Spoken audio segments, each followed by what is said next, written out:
SRAM and DRAM. How do you design for performance, right? So when we talk about digital circuit designs or VLSI, there are three main areas that we try to target our overall design. So one is power, because power usually when we see any electronics, we want to see that there is a less power consumption, right? Other is performance. We want to see that our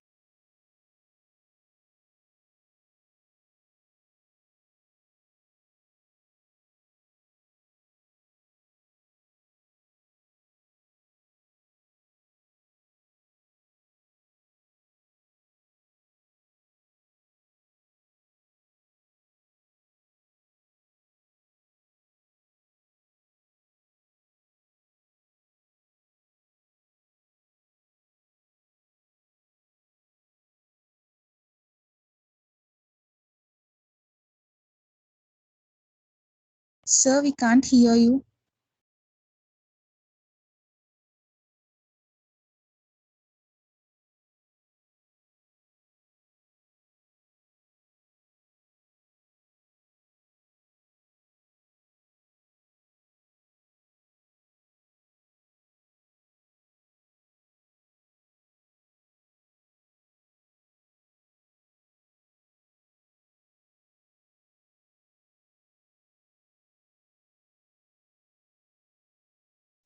Excuse me, sir.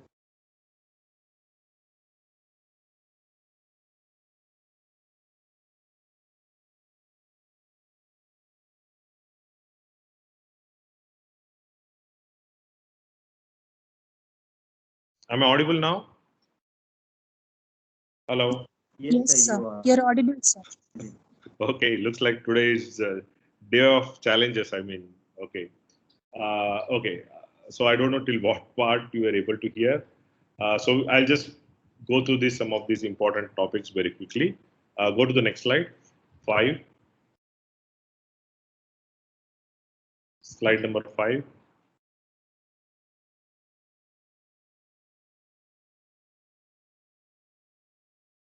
Please go to next slide. Thank you very much. Okay, no, previous one. Okay. So what is shown here is how we have evolved through this technology. And at this stage, I'm assuming that most of you know what is Moore's law.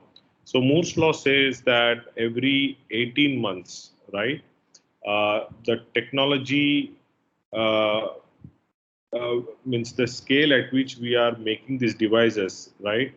The feature size will be reduced so much that for a given area will be almost doubling the transistors that we are going to incorporate in that, right? So for every 18 years, for a given area, the number of transistors will be doubled. So Gordon Moore was the founder of Intel Corporation, and he made this prediction at a conference. And then so far, uh, people have been, or the designers have been pushing this uh, to see that the technology is evolving and we are able to make smaller and smaller features within the IC technology, right? So for your consideration, I am showing here how the technology has evolved from 130 nanometer. So what is the smallest feature size that we can uh, implement?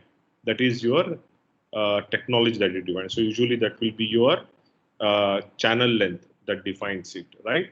So channel length is the region between your, when you take a MOSFET device, this is the region between your source and drain. So as shown in this figure on the left hand side top, right? And then as you can see, going from 130 nanometer technology to 90 nanometer, 65, 45, 32, 22. Now we are even talking about 10 nanometers, 5 nanometers, right? And for that, we are not sticking to the traditional MOSFET device, but now we are considering carbon nanotubes, we are considering nanowires. So this was one of the extension study that was done by us, myself, and Maruti Rao in this project, that we looked at nanoscale devices. And then next part, what I will be explaining in that discussion is radiation side, right? So how these nanoscale devices will behave under radiation environment. Okay. So as you can see here in the graph below, as we are scaling in the technology, going from say 250 nanometer technology to 22 nanometer technology, we are able to see that the voltage is also getting scaled. So the voltage at which we operate these circuits devices is also getting scaled. So now it is close to 1 volts or much below that, like 0.7, 0.5 also, right? It only when we are driving this signals outside the core, that's when we ramp up the voltage in order to provide the right drive. Okay. So going to the next slide. And with this, we are not only able to reduce the area, but we are able to improve the performance. We are able to control the power consumption. Okay. So listed here are some of the advantages that we get with scaling of transistors, right? So first one is we are, as I said, because now we are able to scale these devices, right? We are able to have more components or transistors in a given area. So, right, for the same functionality, now we'll be using lesser area. So the area is getting reduced. And we also see that there is so the time that is required for these devices, because most of the devices that we use in our ICs, right, we use it like a switch, right? So we turn it on and off, and that's how we do all the computation. So here we see that the frequency response, the time at which we can switch on and switch off, is drastically improved, right? And we are also able to provide better drive current for these devices to operate. And with that, we are also able to improve the power efficiency. Okay, so going to the next slide. So again, one basic understanding for your consideration is let's talk about the difference between latches and a flip-flop, right? So this usually I give it as a question to final year BTech students or MTech students to explain me the difference between latch and a flip-flop, just to see what understanding they have. So I'll just dive into the response part of it. So if you see the D signal, the data signal and the clock signal with respect to your clock, how these two circuits will behave. So latches are mostly your level sensitive circuits, right?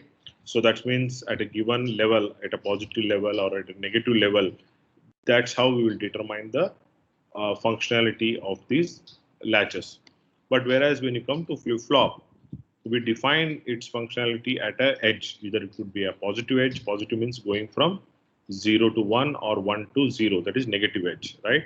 So if you see the comparison here between the first Q edge and then the other one being the LQ latch, right? So the difference would be very evident towards the end. If you see the end graph here, so when you can see that at the towards the end, the last two clock pulses, right? So at the first clock, second last clock edge, that's where we see read the signals or sample the input as 1. And that's where you see that the Q edge is rising high. And at the second clock edge, we see that it is going low. It's sampled as low signal, okay, for the given input. Okay, whereas if you take the Q latch, we see that we only see a transient that is happening. That means a quick change in the output going from 0 to 1 and again 1 to 0. That's a transient we are seeing. Okay, so here we see that at the level of the clock, right, when it is high, we are able to sample the signal, and that's where we see that the D value is also changing in the second last clock pulse, right? So that's why we see that two transients happening at the D Q latch, output of the latch. Okay, okay. So going to the next slide. Okay. Okay. One of the other important concept question is how to determine the clock frequency. Okay. So there are basically some timing parameters that you have to consider in order to determine your clock frequency. So the question I usually ask is, let's say if you have designed some digital circuit, right? So and it is having a synchronizing clock, but how do you determine at what, or how do you determine the time period for that clock, which ultimately is your reciprocal of that will be your clock frequency, right? So how do you determine that, right? So these timing parameters what are shown at the bottom, the clock period, right? T is based on three values, right? So first time parameter is your combinational delay. Okay, the delay part will be coming from two aspects here. That is, one is your uh, clock to queue. Okay, so that means the delay of your flip flop, and another delay will be coming from your combinational logic. So whatever combinational logic you have, how much delay it takes for you to generate the output from that combinational logic, that is one. And another timing parameters will be your setup and hold time of the next stage flip flop. So for any digital circuit, right? So this will be the typical setup that you will see. You will have your first stage flip flops that will be generating the values, and then for the next state, whatever the logic that is computed by this combinational circuit will be the values for the next stage that will be stored here. Okay, going to the next slide. Okay, so here it is shown in more pictorial way, right? So we have the first flip flop, okay, or register, and then following that we have the next stage register. In between we have the interconnect and the combinational logic. So when we add these three delays, right, that's when you will be determining your minimum time period that is required for you to do the computation. What will happen if you don't obey these timings, right? So what will happen is, before the next edge of the clock, you will be storing false value, right? So that's why you have to obey this timing values here. Okay, so going to the next slide. Okay, so now let's, if you have understood the delay side, so delay for flip flop is from clock to Q. Okay, that's shown at the bottom here, right? Clock to Q value is the delay of the flip flop, and then the delay of the combinational circuit is T combinational. Okay, and then other two important parameters are your setup and hold times. So setup time is the time where the input value that is going to the flip flop should be stable before the clock edge, right? So there is a minimum time that is required for the input to be stable before the next clock edge, and that time is referred to as your setup time. Okay, and next timing parameter is your hold time. So this is the time where the input should remain stable after the edge of the clock. Okay, so that is your hold time. So these two timing parameters you should be consider, okay, in order to make sure that you are storing the right value. Okay, next slide. Okay, so if I have understood that basics, I will leave it at that. Let's move ahead. Next slide. Okay, next slide. This is more for extensive discussion. I will not go into this. Next slide. Okay, so this finally shows you how you have to do this timings properly, or if you don't follow this timing properly, what is shown at the left hand side bottom figure is you will end up having setup time violations. Okay, so that means if you are trying to change the value of the input before the edge of the clock or right around the edge of the clock, right, that's when what will happen, you will not be certain what value you are storing, and that's when the input or the output will toggle until it settles to some not sure whether it will be 0 or 1 or the exact computation that you have done, but it will be choosing one value and then it will settle down to 1. Okay, and that state is called as your metastability.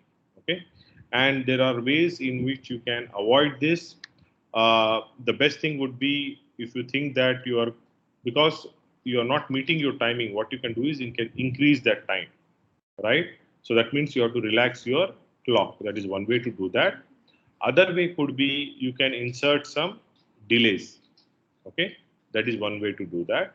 Or other way could be you can insert some synchronizing flip flop. So these are some of the ways in which you can avoid this timing violations. Next slide. Next slide, please. Next slide. So I'll not go into the analysis because this again. Anyway, the slides are with you. I will ask your admin to share the slides.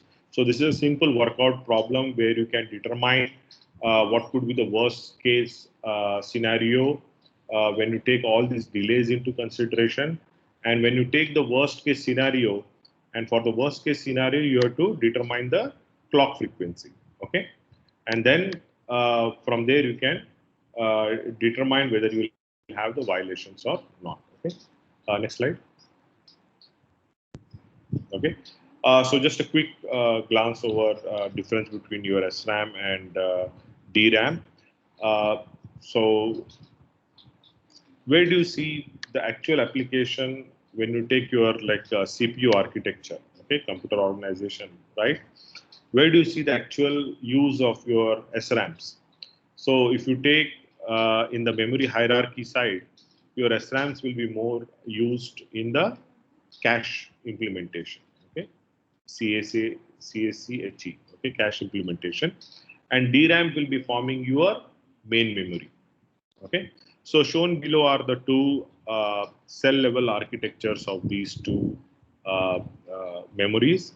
So first one is for DRAM, where you are storing the computation or the value in as a charge in the capacitor. Okay, so what is the problem with this is that over the time, this capacitance or the charge will be leaking. Okay, so you need to refresh the charge that is lost.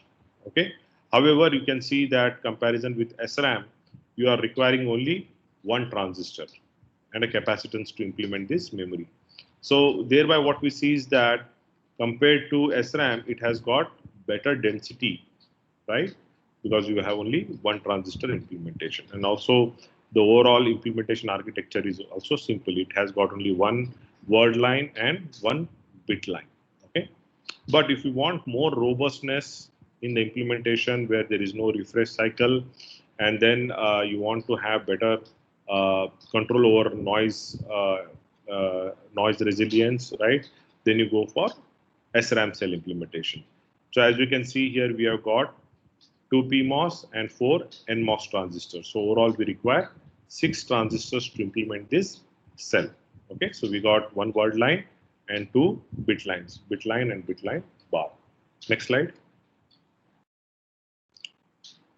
Okay, so shown here is a simple comparison of what I discussed just now. Okay, so the chip density is lower for SRAM and higher for DRAM.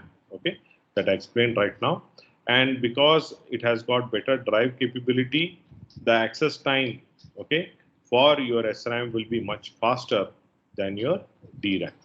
Okay, and that's primarily because of the bit lines are driven faster by the stronger signal in SRAM, and it is 10x faster than your DRAM.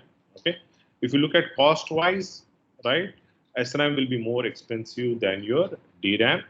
Okay, and obviously when we say RAM, it is a volatile memory. So both SRAM and DRAM are volatile memory, right? So what do you mean by volatile memory? Volatile means they will be losing their charge or the value that they are holding once the power is switched off. Okay. So what is non-volatile memory?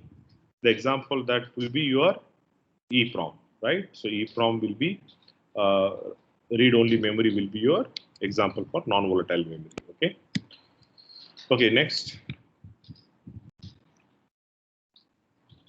Okay, I'll not go into sizing now. Let me just jump to, okay, slide number 23. Okay, now let's quickly talk about how do you improve performance, right?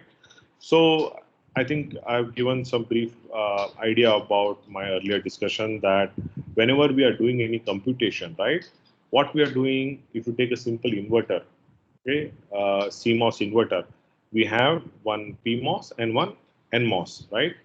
And through that, we are able to complement the value that is given at the input. And basically, how we are representing that value is at the output node is we are charging and discharging the node, right? Because when these two devices are operating like switches, we are able to charge and discharge the output node, okay? And anytime we want to see that, see, performance is again related to how fast we are switching. I mentioned that earlier. So, and then also it is related to how fast we are able to charge and discharge this output capacitance, right? So the higher the capacitance, right, the more time it will take for charging and discharging.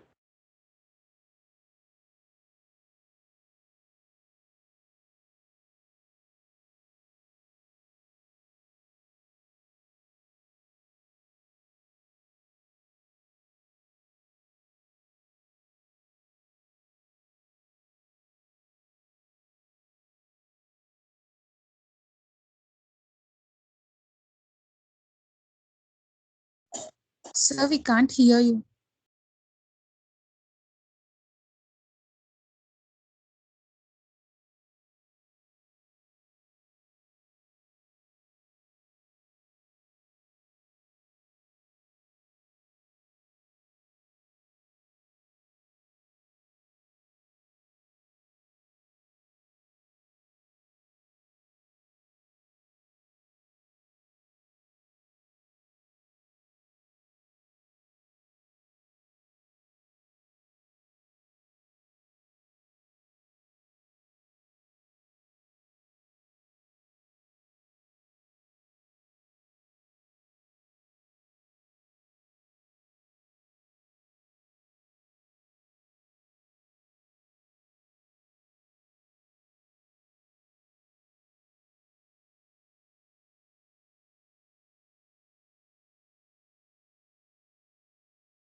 Sir, we can't hear you.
Hi there. I joined through my phone. Can you connect me again?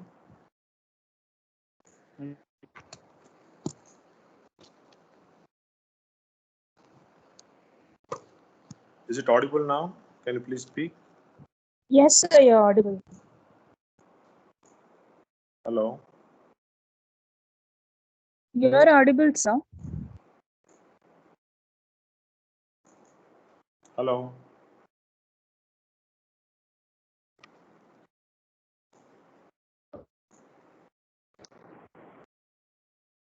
Hello.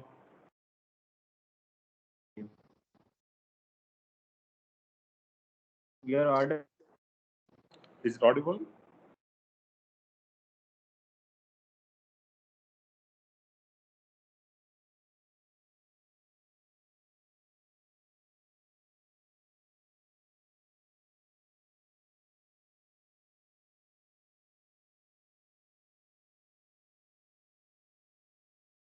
Hi there. Is it audible now? Hello. Yes, sir, it is. Okay, I'm sorry for that again.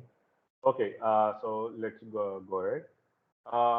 Okay, so other way for increasing the last point would be to increase your VDD. So that again provides with the right drive for you to load, charge, and discharge your output capacitance. Okay, so this will be the 3 points. But again, what happens uh, anytime you are increasing your transistors, you are increasing the area. So there is a trade-off you have to end up doing anytime you are trying to control one aspect. So the three aspects that I mentioned earlier were power, performance, and area. So if you try to control one aspect, right, you will be losing grip on the other two. Same thing when you are increasing VDD, you will be able to improve the performance, right? But again, then you will be facing problem with power penalties, right? Your power consumption value will go high. Next slide. Next one. Okay, so here I'll just quickly talk about what are the different low power techniques that we can use, right? So obviously, when we talk about low power, right? So that means we should. Uh, so when we consume high power is when we do a lot of work, right? When we do a lot of computation, that's when we end up using more power. So when we talk about low power consumption, right? So the one of the simplest way to do that is not to do any work, right? So to be idle, right? That's when your power consumption would automatically go up, right? But there are some other techniques that we can do where we have some, let's say, unrequired circuitry, right, in your entire VLSI design. So there will be like a lot of, you will be doing only one type of computation at a time. When you're doing that, there will be other circuitry that will be remaining idle. So in order to unnecessarily power those portions will not make any sense, right? So what we can do is we can turn off the power to those portions, right? So that any leakage that is happening there will also be eliminated, right? So that technique is called as power gating. So the other way to do that is when you can also turn off or remove the connection of your clock to these circuits. So any portion of the circuit that is not requiring or not doing any computation, so the clock should not be given to that portion of the IC, right? So by eliminating the clock from there, that technique is called as clock gating. Okay, so we are able to uh, remove the clock from those ICs. Okay, so the two basic techniques are power gating and clock gating. There are more advanced techniques that we can use, what are shown at the bottom here, starting from the left-hand side. So first one is multi-voltage. So as I said, your power is directly proportional to the voltage that you are applying, right? So what you can do is for different level of computation or performance that we expect, what we can do is we can have different power supply. So basically what we'll be doing is we'll be forming voltage islands, right? So here, for example, we are seeing that we have some circuitry that is operating at zero point 0.7 volts. We have some other that is working at zero point 0.9 volts, right? So like that will be operating based on the performance that we want to extract. We'll be operating them at different voltages. So next will be multi-threshold power gating, right? So this is the technique, okay, that will be using your power gating feature, okay. And next one will be multi-voltage with power gating. Okay, so multi-threshold concept is shown at the top figure here on the right-hand side, where we are seeing that usually, typically when we do lab level implementation, we only use one type of device.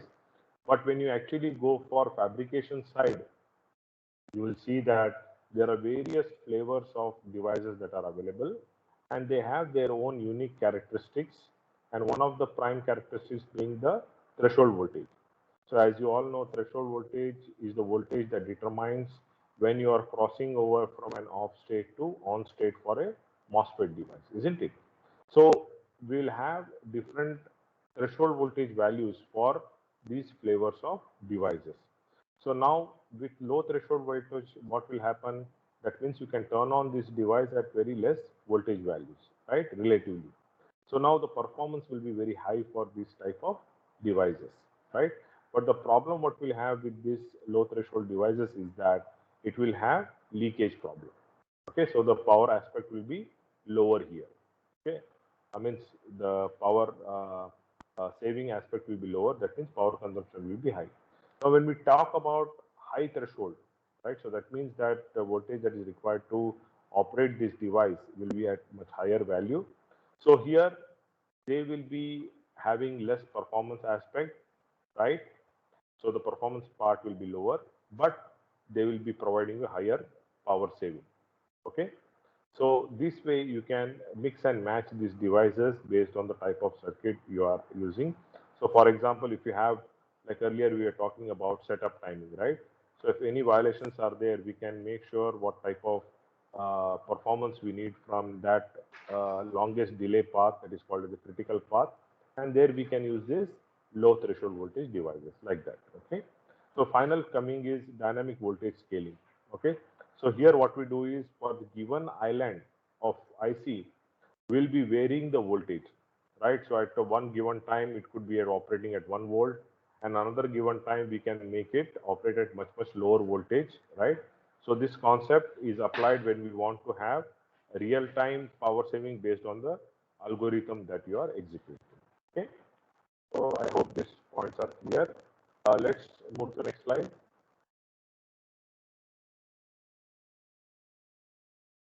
Okay, so now we come to the main portion of your discussion, which is the radiation hardness side, right? Uh, so this is the outline of my main presentation, right? We'll be talking about uh, knowing what is basic radiation, what is the problem with radiation, right? How to overcome this radiation problem, what are the architecture techniques you can use in order to make a robust device, right? How do you emulate, because usually radiation is there in the space, right? How do you emulate that radiation environment here on Earth, right? So it is through a cyclotron facility. I'll show you how I have done this testing earlier at my work, and then some results that I've obtained from this research, and finally some concluding points. Okay, so next slide.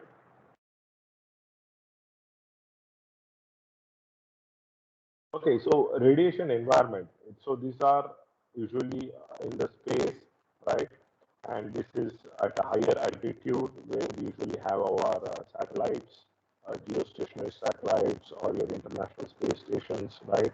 Or your above Earth missions, right?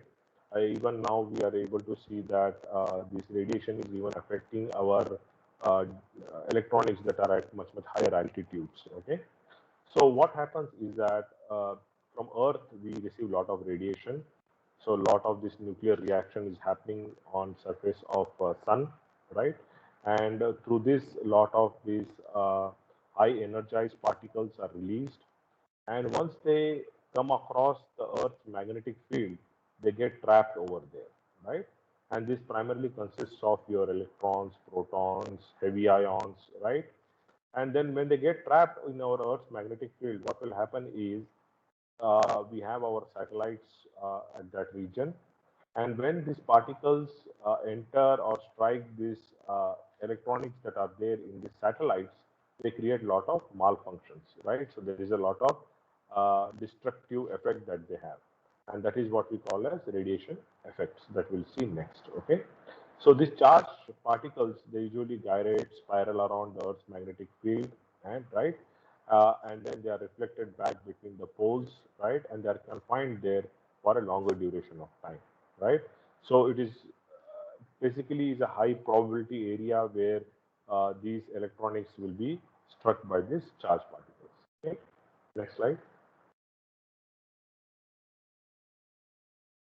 Okay, so we see that there are these integrated circuits that are there within these satellites or International Space Station, right?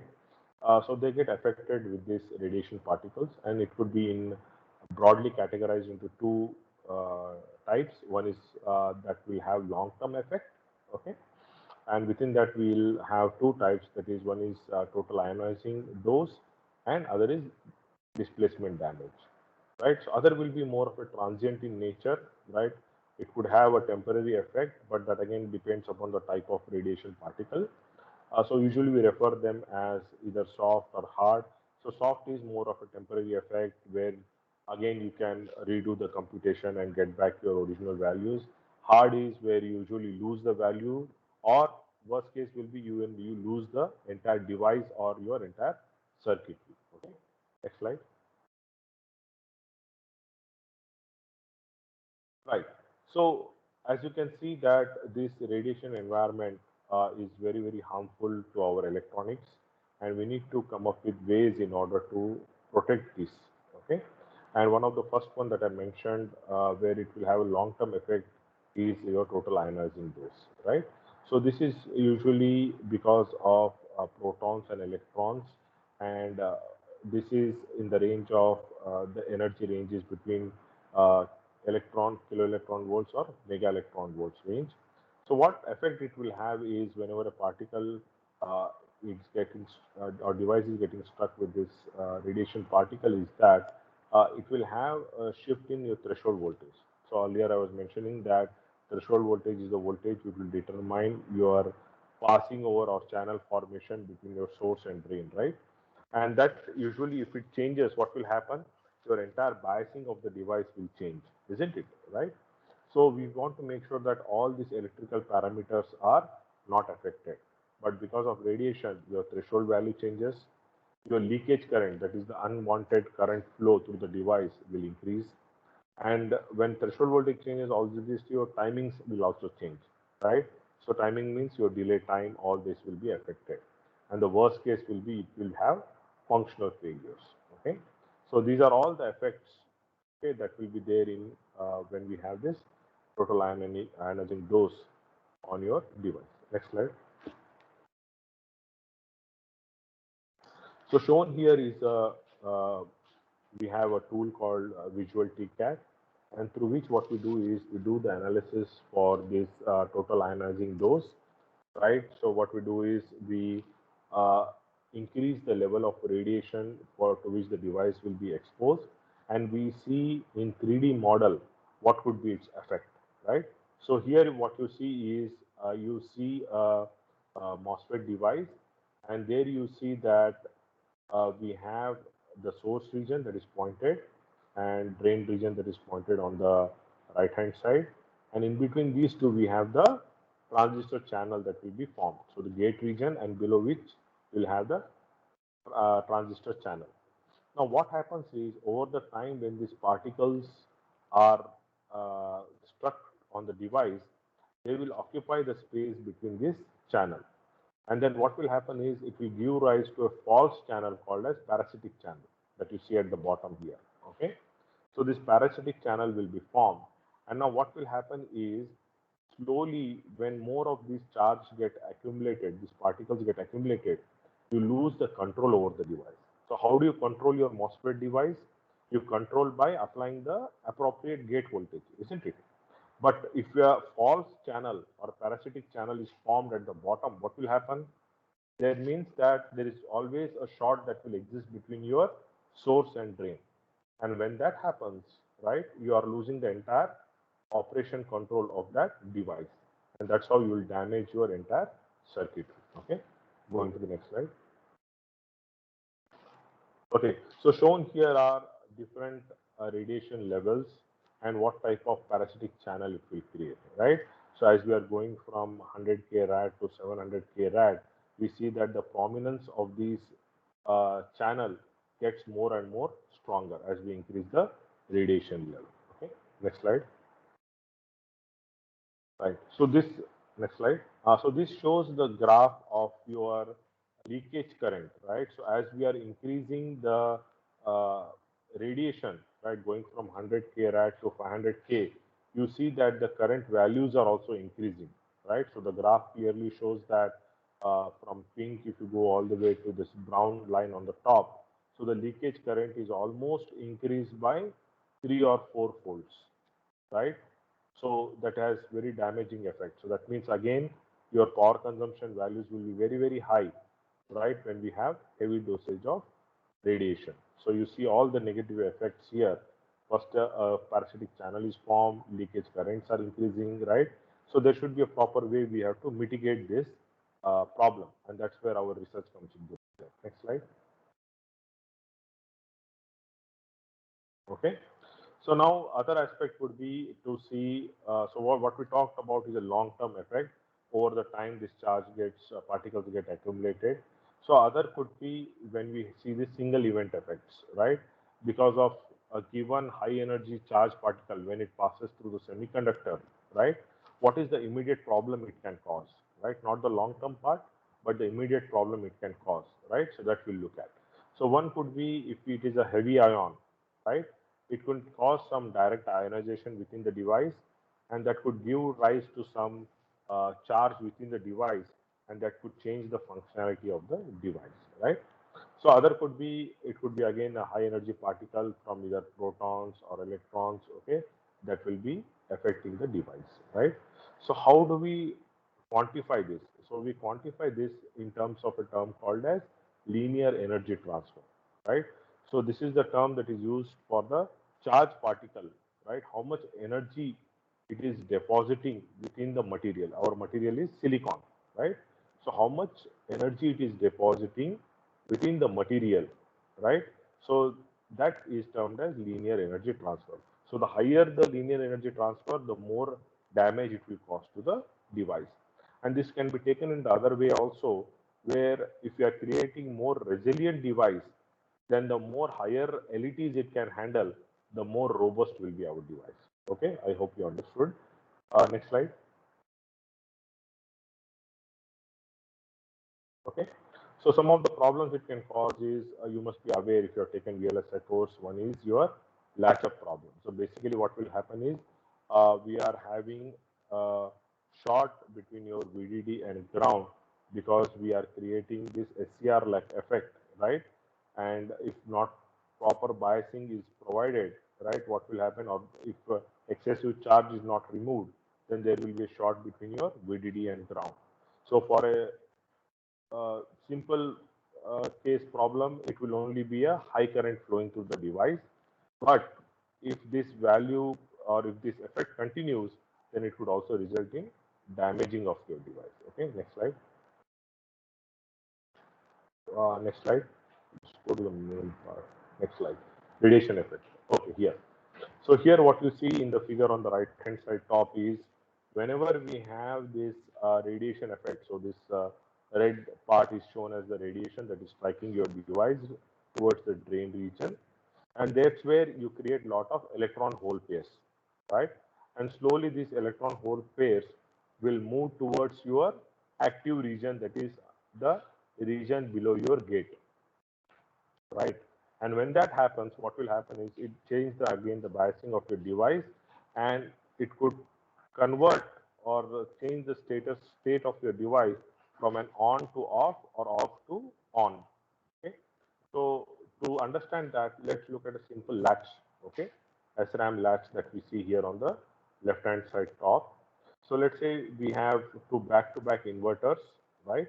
And one of the output, let's say our output node is having logic 0, and obviously because it's an inverter, the other side will be a logic high value. Okay, now let's say if one of the inverter is struck by your charge particle and one of the devices flipped, 50 means going from on to off or off to on, and now what will happen is the output node value will change, right? So it can change from 0 to 1, and because of the inverter, it can cause the change in the other output, other node value also going from 1 to 0, right? And this will only happen because all this computation again is happening because of the charge. We are storing all the computation in form of a charge. If the collected charge due to radiation is higher than the node charge, right? That's when this flip will happen. So this is of a more damaging problem to a flip-flop or to your memory elements than to a combinational circuit that is shown at the below. But what will happen is for combinational circuits, it will only generate a transient. Okay, it will just like a short pulse, right? But whereas in a flip-flop, it will cause the change in the value. Okay, next slide. Next slide. Next slide. So I'll not go into the physics part of it now. I'll just quickly give some more basic understanding. Masking, I'll avoid it for now. Let's go to the next. Yeah, slide number 42. Good. 42. Okay, here. So how do we avoid this radiation? I already mentioned what problem it causes with the memory. It will flip the value. With combinational logic, what will happen is it will create transients. But now, how to overcome this? So there are multiple solutions that we can try out. Okay. So one is we can try out different types of substrate. The typical substrate is our silicon. But within that silicon, what we can do is we can try out silicon on substrate. So basically, it will have what is shown in the figure here, right? So if you see in the figure here, this is from IBM, where under the active device we are creating SOI, silicon on insulator. So basically, a layer of oxide is formed between below your active region and the silicon to avoid any excess charge that can accumulate. Okay, so that is by switching off your substrate, or you can try also silicon on sapphire for that matter. So these two techniques can be used to mitigate or lower the risk of your device getting affected. Other is you can also try out certain physical layout techniques, right? So in physical layout techniques, what you can do is you can have some double guard rings near your devices, right? So basically you can avoid or pull out any excess charge that is accumulated. Or you can also have your devices in enclosed gate, right? So any charge that is getting generated within the device, that can also be eliminated by having enclosed gate implementation, right? So these are some of the techniques in layout side you can do in order to avoid radiation effect, right? Other techniques include your redundancy, right? So shown here is a simple implementation. What we can do is for the same circuit, we can have 3 copies, right? 1, 2, and 3. And all three, see, we are talking about here one single particle strike. So single particle strike, the probability of it striking all the three will be rare. But let's say we assume that it only striking only one copy, right? And then what will happen? Only that portion of the IC will be corrupted, but other two will be fine. So what we have towards the end is a voting circuit, right? So the voting circuit will take the majority, right? So out of 3, 2 are correct and 1 is wrong. So it will take the value of those 2 copies and it will produce the output, right? So that is called as redundancy. Okay. Other could be within the design itself, we create one, what do you call it, as a backup implementation where we are able to replenish the affected value. Okay, and that is called as radiation hardened by design, and that is the technique that we use in our research also. Other could be where we could have some error correction techniques like SEC, DEC, like that. Okay, and then we can eliminate this radiation effect problems. So that's why it says here at the top that there is no silver bullet to overcome the radiation effect. We have to try out.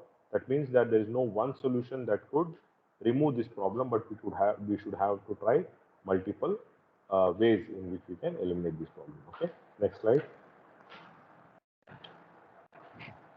Okay, so this was the memory that we earlier I have shown you the SRAM cell, right?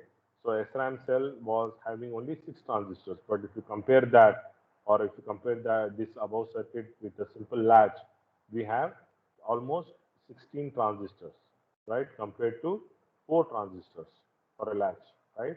So that shows that we have modified the design with redundancy, and with this we are able to eliminate the radiation problem. Go to next slide. Right. So these are some of the simulation setup that we have, where we are uh, creating or emulating the effect of this particle strike by having a current source. So basically, we want to inject some charge on the given testing node and to see if that particular node is getting affected or not. And for that, the model that we use is this double exponential current curve, which is shown here. So which will have a sharp rise and a delayed fall time. Okay, so this will be used to represent our radiation pulse that will affect the given node. And for that, in your VLSI, we will be using a piecewise linear current source in order to implement that. So the rise time that we have kept is very sharp, that is 10 picoseconds. So pico is 10 to the power of minus 12. And the fall time we have given is much higher, which is 500 picoseconds. Okay. Next slide. Okay. So these are some of the analysis of our previous implementations. Okay. So what we see here is whatever, if you look at the bottom, the proposed design, right? So for the proposed design, we see that we are able to achieve better metrics in terms of energy and power. And also for the critical charge, that means the external charge that can affect your device, we have seen none such effect in our implementation. Next slide. Next slide. Okay, I'll skip this. Next slide. Okay, so now we talk about how to, so what earlier I've shown you using the current source was an emulation that you do in simulation environment, okay? But to do the actual radiation testing, what we do is we have fabricated the chip, not for this study, but this was from my previous work. So we have fabricated the IC, and as you can see at the bottom here, uh, where we see that the radiation gun is pointed towards the IC, right? So high uh, accelerated particles will be bombarded on this IC.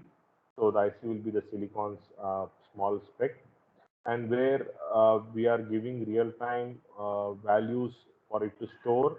And this is the data accumulation unit that was created, and we were observing the effects in a remote location, because you cannot be in the same room as where the radiation testing is happening, because that's very hazardous to health. If you have seen any recent good Hollywood movies, you will see that what problems radiation will cause, right? So you cannot be in the same room as where the radiation is test is happening. So we were in a remote room. So from the remote facility, we were sending the data, we were storing the data, and for that stored data, we'll be doing the radiation strike, and then we'll be observing if we are reading the same value or not. So that is through the data acquisition hardware. So this was a test that was conducted where we almost had the value stored for close to I think a couple of seconds. So a couple of seconds is a very long time when you take clock frequency in megahertz, right? So we store the values for a couple of seconds and then we edit that to see what effect it will have. Okay, next slide. So this was our radiation setup, what type of packaging we used, right? So the packaging we used was open lid. Usually your silicon that is there in your IC, you don't see that, but ours was open lid so that we can expose the underneath silicon and we can uh, have radiation strike on it. The entire packaging was done on ceramic package, and then we operated at different voltages from 1.5 volts to 450 millivolts, and we use different energy levels, right, for testing our hardware. Next slide. Next slide. Okay. So now this is the actual IC that you see there in the previous figure. So this was a project that was funded by US Army, and this was fabricated at MIT Lincoln Labs, so that is in US, MIT US. And this was a project which tested ultra low power circuits that were there within this IC. And the main feature was that all those circuits were radiation hardened. Okay, next slide. So what is shown here is the different levels of ion beams that were used for doing this testing, because the actual active devices were at depth of 20 micrometers. So we had to choose a ion beam that could penetrate the depth and strike the active devices. So accordingly, those uh, ion beams were chosen, and accordingly, what LET, so LET I mentioned earlier, was the linear energy transfer that these ion beams can do. So according to that, they were chosen for our testing purpose. Next slide. Okay. Next slide. Yeah. So here we see that what is the number of flips? Flip means because mostly we had memory elements, so we wanted to see how many changes in the values are happening. Okay. So if you see the traditional ones, it had a lot of flips for 38, 18, and so on. Whereas if you take the proposed designs, it was all zeros. So that means there were no flips that were happening. So all the design that we proposed was very good. Next one. Next slide. Next one. Okay, so this was the collaborated research project that we did with Shreyas Institute. So this was to see at nanoscale level. So earlier technology that I have done the chip designing was for 150 nanometer. Now next what we did is we did it for 22 nanometer FinFETs and 16 nanometer FinFETs. And for that we had this radiation cell library, and for that we did the radiation analysis using your Visual TCAD tool. So these were the FinFET devices that were uh, designed or constructed in the Visual TCAD tool. Next slide. So one of the circuits that we tried out was to change the way in which we use our inverter circuit. So this is the traditional inverter circuits. So what we see on the right hand side is the simulation where we have this transients, radiation particle is striking, and as you can see there is a transient that is created, and this transient in a chain of inverters, we see that it is also coming or reflected at the output node. Now next slide. So now what we have done is we have modified the inverter. So here if you see in this, what we have done is instead of using only 2 devices, we are using 4 devices. And now we have also split the inputs. So now the inputs are not just getting connected to the same input is not getting connected to PMOS and NMOS, but we see that we have 2 sets of inputs. One input is getting connected to only to the PMOS, and another set of input IN is getting connected to the gates of the NMOS, right? So this is the difference that we see with the traditional design. And at the output side also, if you see, we don't have only one output, but we have 2 outputs. Okay, one output is coming from the P side drain, and another output is coming from the N side drain. So this device is basically a dual port combinational logic. Okay, so here instead of having one single input and one single output for inverter, we have 2 sets at the input and 2 at the output. So what will happen is basically we are isolating the effect, and when we see at the simulation, when one of the node is struck, right, we see that the output is not getting affected. That is shown at the arrows there. Okay. So this is how we are able to eliminate the radiation effect by having this design modification. But the only disadvantage here is that the area is increased, right? And also there will be slight increase in the power consumption. But the major feature that we are targeting for our design, that is the radiation hardening aspect, is preserved, okay, or maintained. Next slide. So like that, we have implemented different logic gates. We have implemented NAND gate. We have implemented NOR gate. We have also implemented tri-state circuits with this two-port methodology. Okay, next slide. And same thing we have applied for our radiation hardened memory cell also. So we have modified that two inverter cell to a 16 cell using FinFETs, and then we have seen that this is more radiation what do you say resilient than your traditional design. Next slide. Okay. Next slide.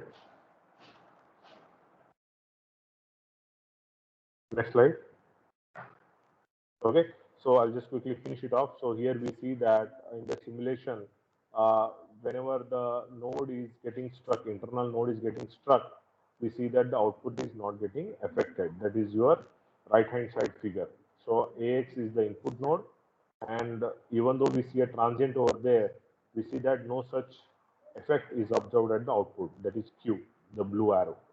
But if you take the traditional design, whenever there is a strike that is happening, AX, we see that the output is also getting affected on left hand side.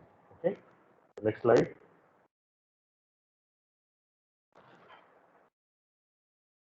So now finally we look at the simulation results.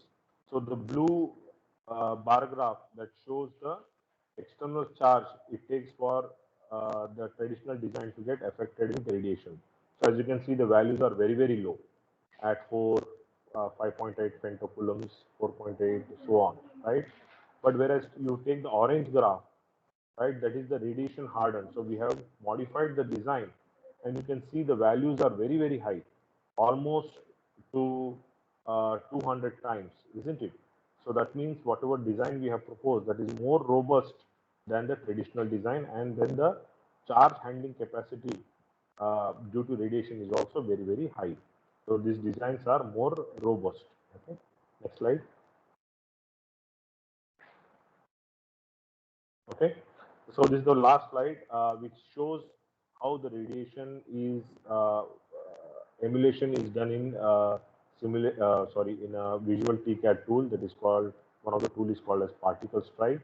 So this is a 3D model of your SRAM cell, and in which we have seen a particle is getting stuck to one of the nodes, and how this internal reaction takes place, ionization takes place, and how these ions that are created, right, electron hole pairs that are created, how it affects the adjacent cells also. Because when we do the implementation, we see that lot of these cells are kept very close to each other, memory cells.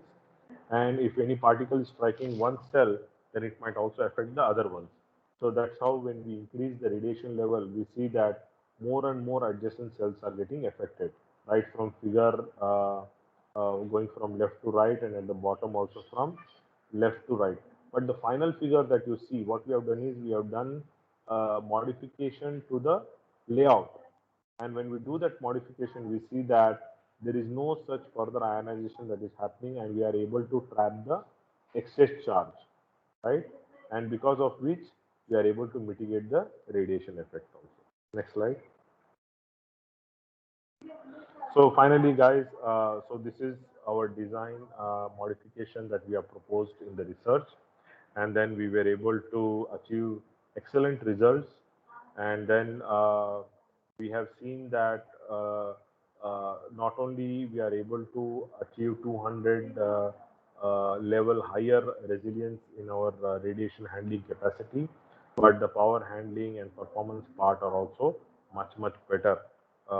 Not to the traditional level, but considering that our designs were redundant, we were able to do a better implementation. And then all this was done at a nanoscale level, and then we are hoping that next level of study will include carbon nanotubes and nanowires also. Okay, so thank you very much. If you have any questions, I'll be glad to answer. Thank you, sir. Thank you for the webinar. Like great exchange of knowledge. Hello, just a minute. Dear There is some problem here. Yeah. Yeah, go ahead. Go on. Yeah, please. If you have any questions. Dear participants, if anyone has any queries, do post them in the chat box. Please.